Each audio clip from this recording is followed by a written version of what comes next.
गणेश जी की खीर वाली कहानी। ये बहुत समय पहले की बात है। एक दिन कैलाश पर्वत पर भ्रमण कर रहे गणेश जी के मन में विचार आया, क्यों न धरती के लोगों की परीक्षा ली जाए और यह पता लगाया जाए कि वो कितने विनम्र और विश्वास पात्र हैं। उसके बाद गणेश जी अपने माता पिता की आज्ञा लेकर धरती के एक गांव में प्रकट हुए। उन्होंने एक बालक का रूप धारण कर लिया और एक हाथ में एक चम्मच भर के दूध और दूसरे हाथ में एक चुटकी भर चावल लिए। फिर इस गांव में उन्हें जो भी मिलता उससे गणेश जी यही पूछते कि क्या आप मेरे लिए इस चावल और दूध की खीर बनाकर दे सकते हैं। उनके हाथ में पकड़े हुए चावल और चम्मच में दूध देकर हर कोई हंसता और कहता, इतने से दूध और चावल से खीर नहीं बनती बेटा।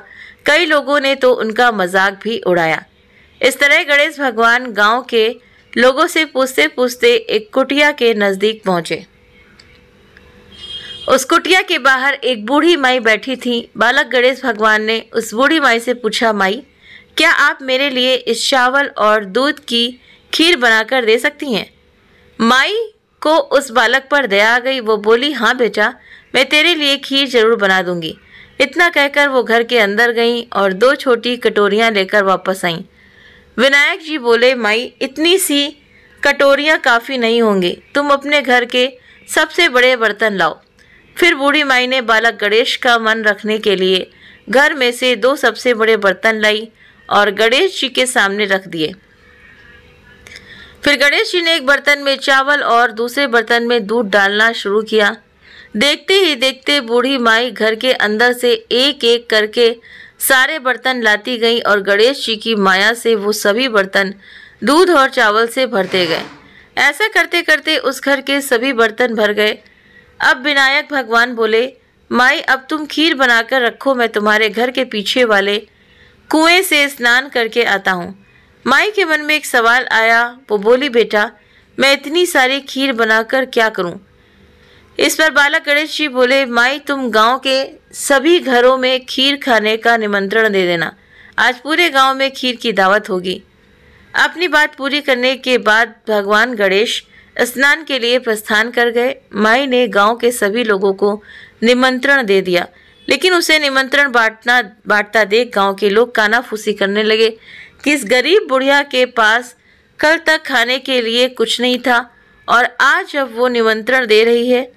फिर भी माई का उत्साह देखकर गांव के सभी लोगों ने वो न्योता स्वीकार कर लिया।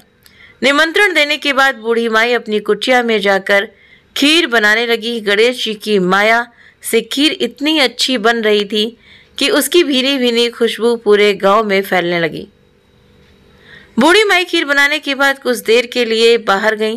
तभी पास ही में रहने वाली उसकी बहू खीर की खुशबू सूंघते सूंघते वहां पर आई। उसने देखा कि खीर चूल्हे पर चढ़ी हुई है और माई घर पर नहीं है। खीर की खुशबू की वजह से बहू से रहा नहीं गया। उसने 2 कटोरियों में खीर निकाल ली और एक कटोरी में घर में रखी भगवान गणेश की मूर्ति को भोग लगाया और दूसरी कटोरी लेकर दरवाजे के पीछे बैठकर खाने लगी। कुछ समय बाद बूढ़ी माई ने घर के आंगन में ही स्नान करने गए बालक गणेश जी को आवाज़ लगाई और गणेश जी वहां पर तुरंत हाजिर हो गए। माई बोली, बेटा, तुम्हारी खीर बन चुकी है, आओ बैठो, मैं तुम्हें परोसती हूँ। माई की बात पूरी होने के बाद विनायक जी ने बड़े ही प्यारे स्वर में कहा, माई, तुम्हारी बहू ने भोग लगा दिया है और वो खाकर मेरा पेट तो अब भर चुका है। तुम बची हुई खीर गांव के लोगों को खिला देना और थोड़ी खीर बचाकर रात को सोते समय कुटिया के चारों कोनों में कटोरियों में रख देना। इतना कहकर बालक गणेश वहां से चले गए। फिर गांव के लोग एक एक करके आने लगे। शाम होते होते सभी ने पेट भर के खीर खाई। फिर भी एक बड़ा सा पतीला भर के खीर बच गई। वही खीर माई ने बालक गणेश के कहने के अनुसार रात को सोते समय कटोरियों में भरकर कुटिया के चारों कोने के में रख दी।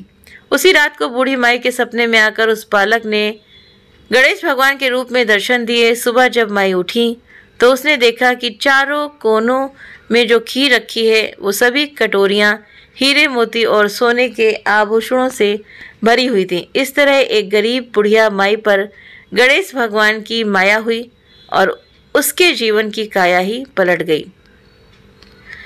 तो गणेश भगवान ने जिस तरह अपने बूढ़ी माई की कृपा की, वैसी ही कृपा इस कहानी को पढ़ने वाले और सुनने वाले पर जरूर करना, और अगर कोई गलती हो गई हो तो उसे क्षमा करना। तो उम्मीद करते हैं कि आपको ये कहानी पसंद आई होगी, वीडियो पसंद आया होगा। अगर कहानी आपको पसंद आई हो तो वीडियो को लाइक, शेयर, सब्सक्राइब करना ना भूलें। और ऐसी ही बहुत सारी कहानियों को सुनने के लिए हमारे चैनल को सब्सक्राइब जरूर से ज़रूर करें और साथ ही बेल आइकन को ज़रूर प्रेस करें ताकि वीडियो की नोटिफिकेशन आपको सबसे पहले मिल सके। आप अपने कमेंट करके भी ज़रूर से ज़रूर बताएं। उम्मीद करते हैं कि आप सभी स्वस्थ होंगे, मस्त होंगे, और इसी उम्मीद के साथ में मिलते हैं आपसे नए वीडियो के साथ में, नई कहानी के साथ में और नई जानकारी के साथ में, जिससे हमें कुछ ना कुछ सीखने को ही मिलता है। Thank you.